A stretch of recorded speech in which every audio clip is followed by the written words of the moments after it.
Assalamu alaikum everybody. Today I want to share with you my version of a Ramadan paper chain. This one's a little bit different than a traditional paper chain because we've printed on the interior and the exterior.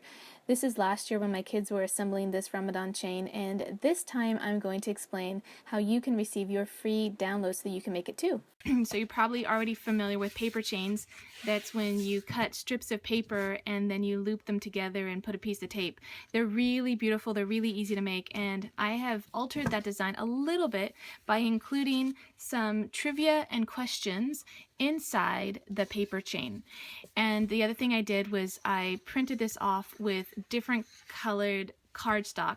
This is smooth cardstock that's maybe about 70 pound. You don't want it to be too thick that it can't run through your printer, and you don't want it to be too thin that it falls apart. So about 70 pound is pretty good that I've experienced with my printer. And you also want to make sure that it's smooth, otherwise your ink or your toner won't stick to your paper very well if it's textured. Alright, so what I did was I put in a different question or a hadith or something pertaining to the month of Ramadan, and then I also added numbers on the side here so that you could assemble the chain starting from 1 to 30. And then what you could do is you could disassemble the chain starting with the number 30 at the very first night of Ramadan. I know, like, the numbers maybe don't exactly make sense because it's counting backwards.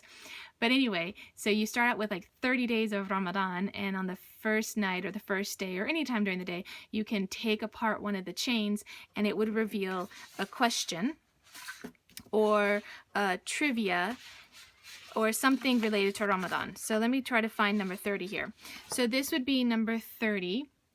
And then you could just open up the little chain and read that, and then keep all the chains together. You'd end up with a whole stack of chains by the end of Ramadan that you could then, this is just something that I did for myself, you could easily store in this file folder, because I just put an envelope in here, and that way it stays in place and it's ready for the next year.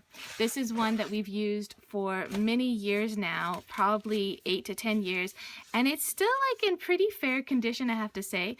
And there's a ton of tape. I mean, this is years of tape that has been taped and retaped and taken off. So anyway, this is what we would do. I kind of jumped ahead a little bit.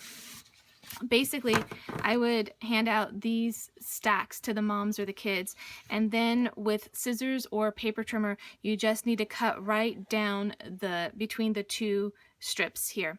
And then once you get all of your strips cut, then you can assemble them from 1 to 30 or from 30 to 1. Now, it took me years before I realized that I could take the whole stack of papers to my office supply store, and with just a couple of dollars, they could cut each of these for me. Basically, my office supply store will cut up to 500 sheets for $1. So this basically would be 3 cuts. So for $3, I could get up to 500 sheets cut of these little paper chains, and that made the whole process so much easier because cutting was a little bit challenging for some of the younger kids who were doing this project, and plus there's just a ton to cut. All right, so, or you could use a paper trimmer. So this will be this whole paper chain will be available on my website, Homeschooling for Muslims, as a download that you can then go and print off it using your printer, or you can take it to an office supply store and use their printer, and then you can cut it. And I would recommend that you do this using different colored cardstock. Or, you could use the same cardstock too, it doesn't matter. But I really like the way the effect looks when it's different colors. Okay, so once your paper is all cut, it's really easy to assemble this. I've already laid these out so that they range from 1 to 30, and now I can just go ahead and tape them together. It only took me 5 minutes to tape this whole chain together, and this is one that I ran through my Mink machine to give it a nice foiled look. So my daughter wanted this one in her room to give her space a little bit of Ramadan cheer, and the other paper chains that we have are downstairs in our family room and in our living room. So I do encourage you to go over to my website at homeschoolingformuslims.com and download your Ramadan paper chain so that you can make one of these too. Alright, thanks for watching.